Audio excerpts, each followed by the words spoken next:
Welcome back. ಪಾಲಕರು ತಮ್ಮ ಮಕ್ಕಳನ್ನ ಧೈರ್ಯವಾಗಿ ಸರ್ಕಾರಿ ಶಾಲೆಗೆ ದಾಖಲಿಸಿ ಎಂದು ಶಾಸಕ ಚಂದ್ರ ಲಮಾಣಿ ಹೇಳಿದ್ದಾರೆ. ಗದಗ ಜಿಲ್ಲೆಯ ಲಕ್ಷ್ಮೇಶ್ವರ ತಾಲೂಕಿನ ಯಲ್ಲಾಪುರ ಗ್ರಾಮದ ಸರ್ಕಾರಿ ಪ್ರೌಢ ಶಾಲೆಯ ಆವರಣದಲ್ಲಿ ವಿವೇಕ ಕೊಠಡಿ ಯೋಜನೆಯಡಿ 34.30 ಲಕ್ಷ ವೆಚ್ಚದಲ್ಲಿ 2 ಕೊಠಡಿಗಳ ನಿರ್ಮಾಣ ಕಾಮಗಾರಿಗೆ ಭೂಮಿ ಪೂಜೆ ನೆರವೇರಿಸಿದರು.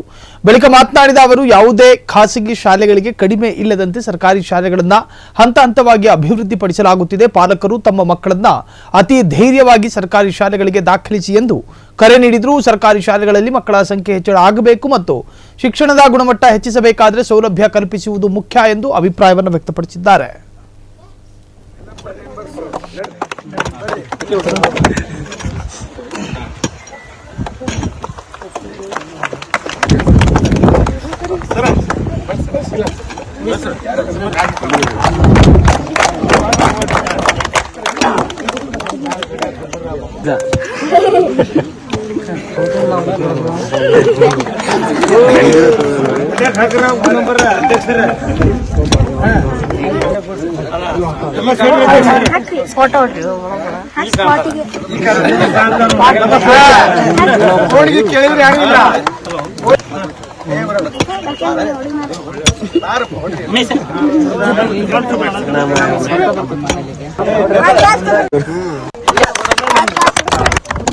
ಕ್ಷಣ ಕ್ಷಣದ ಸುದ್ದಿಗಳಿಗಾಗಿ ಫ್ರೀಡಂ ಟಿವಿ ಸಬ್ಸ್ಕ್ರೈಬ್ ಮಾಡಿ, ಲೈಕ್ ಮಾಡಿ ಹಾಗೂ ಫಾಲೋ ಮಾಡಿ.